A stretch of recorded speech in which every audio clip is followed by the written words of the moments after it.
I'm excited to introduce Gareth Sachs, who is currently playing Malvolio in Twelfth Night. Thanks for being here. Indeed. What have you learned? What do you think Malvolio's worldview is?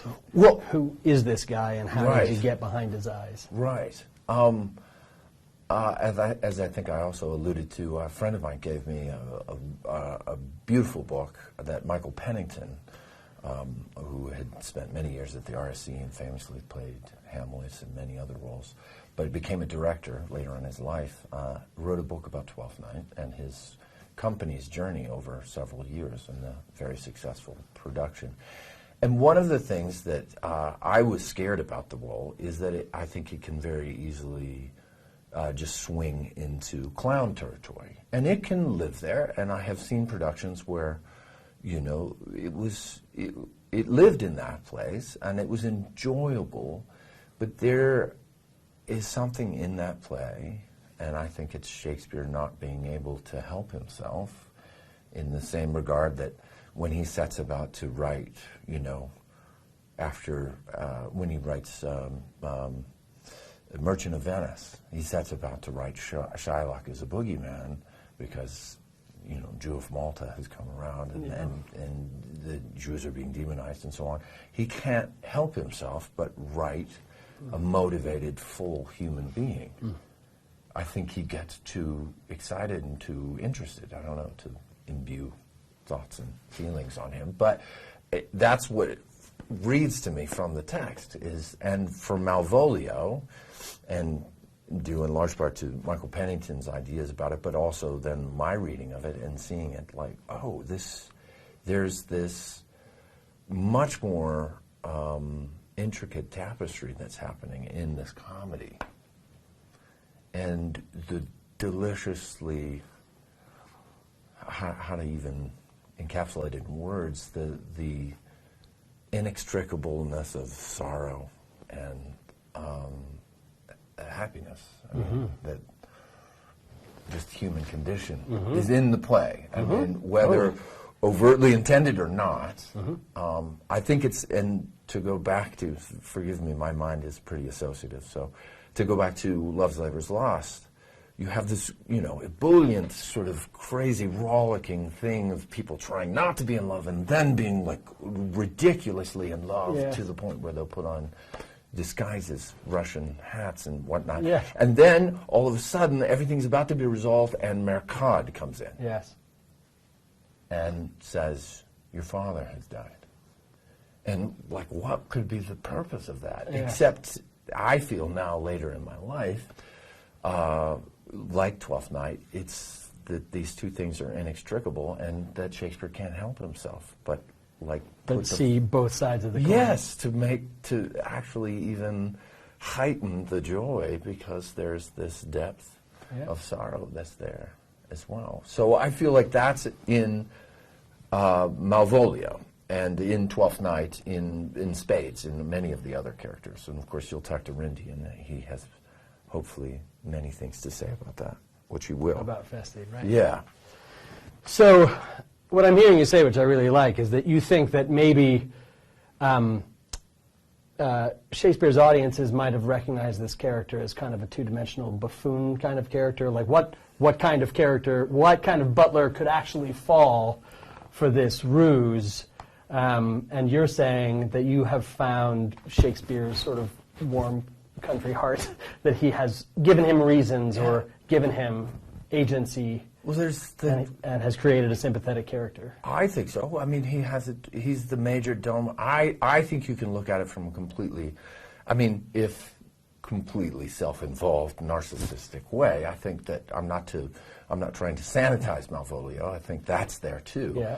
But I do think there's an incredible amount of sympathy for people who are not of the upper echelon. It's like Heartbreak House. I mean, the Shaw play where Shaw talks about, you know, well, the only people who can truly afford to be bohemians are the ridiculously rich people because they have time to entertain these notions, right?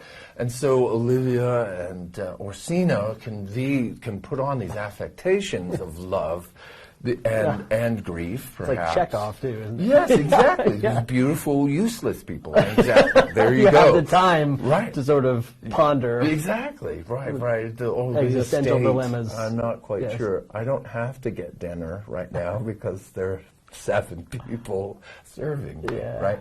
But in Twelfth Night, you also have the household, right? So you have Malvolio is the major agent of that house functioning, and that job is not inconsiderable at all. And he has worked.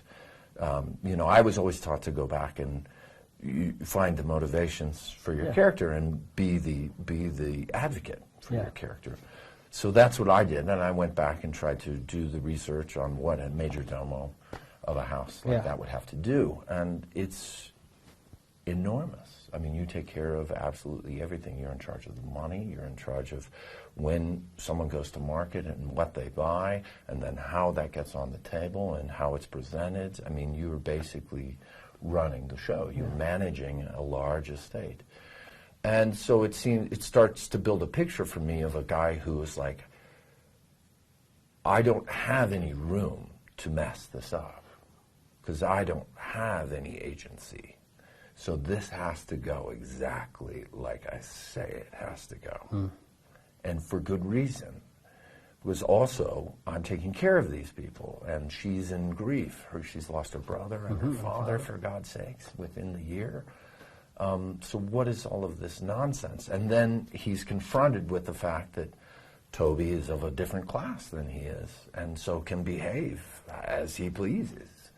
But it's also disrupting the house and disrupting, he's having to send people to the market constantly because Toby's eating him out of house and home and drinking him out of house and home. And he's also trying to be a buffer. So I think there's huge amount of stakes for Malvolio about this has to go right. Yeah. And because there is nothing else for me. And then all of a sudden, There's this letter. there's a letter, or there's an insinuation that he might be able to aspire to something further, or might be lifted. Some are born great, some achieve greatness, some have greatness thrust upon them. Yeah. And all of a sudden, that's wish fulfillment of a kind that people of Olivia's stature, Toby's stature, Orsino's stature can't, I think, even begin to understand of what that is, what that would be, to be Count Malvolio, having come from nothing. So in terms of this question of what is Malvolio's weakness or his vulnerability or his kryptonite, I think if you asked Toby or Mariah, it's his pride. It's that he deserves more than he's allowed to have based on societal constraints. And right? Right. But you're also saying, but there's also he's trapped where he is, and he's worked hard, and he deserves to ascend. Right. So it's and a I little bit do of think I do think, again, not to sanitize him, I do think he is sententious and self-important, but in the way that one who has not been gifted those things from birth can be. I think implicit in Malvolio's wanting to ascend is also like, I could be loved in that way. Yeah. Do you think he loved her already? I mean, there are several characters in the play who have a thing for Olivia, or do they have a thing for I don't think all it the has things been that come available. with? I don't think he's being been able to entertain that. Right. In my reading of him, I don't think he's that. I think he cares for her, and she is basically all of his raison d'etre in that house. But I don't think he's, because of his sort of strictures and how he thinks things should go in the right way, he's not allowed himself to think that. And then all of a sudden, there's permission. opening. Yeah. And all of a sudden, the floodgates, I think, open for somebody who has been so trapped, Right. in a way. And that's my reading of it, and henceforth the kind of madness that comes from that. Well, okay, that's a great segue, because the other big question I wanted to ask you about is this, the escalation of these practical jokes. Malvolio becomes the target of Toby and friends, and then just these things just escalate and worse and worse. Cruelty, I mean, is the word. Yeah. What is Shakespeare up to there? Why, I actually love that you brought up Love's Labour's Lost and this idea of how Shakespeare, as he continues to write comedies, starts to put pressure on the form of a comedy, by saying it's not going to end the way that you expect a comedy to end. Right. This is one of the later comedies. There's a lot of darkness in this comedy, and I think he's kind of doing that same thing where he's pushing things. But I'd love to hear you talk about that. Why this cruelty, and where is Shakespeare taking us? I wonder if there's not a reading of it where Toby's a plague on my knees to take sorrow this way. I've totally misquoted it, but essentially he starts the play with why can't we just get really drunk and have a great time? But there's so much tension in that. I imbue it with that, at least. And so I think there's a reading of it that Toby is overwhelmed with grief and cannot deal with grief. Great. And is then driven to anger as sometimes the only case or container that one can put grief into for some people who don't have access to sorrow.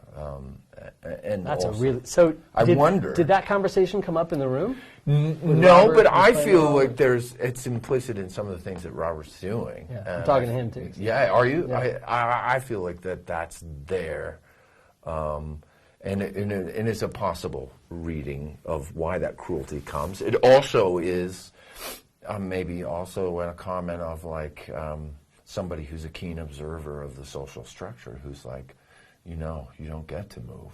You don't move. You do what I say. And if you step out of line, then we, draw and quarter you. Yeah. Yeah. We preserve the order. In a prison. I mean, it's the argument that Richard II makes essentially to Bolingbroke. Whoa, wait a second. Yeah. I'm next in line to God. Yeah. You don't get to tell me anything. Yeah. I tell you. Yeah. That's great. And I wonder if it's not a keen observation of that played out in a household in a much more sort of familial way.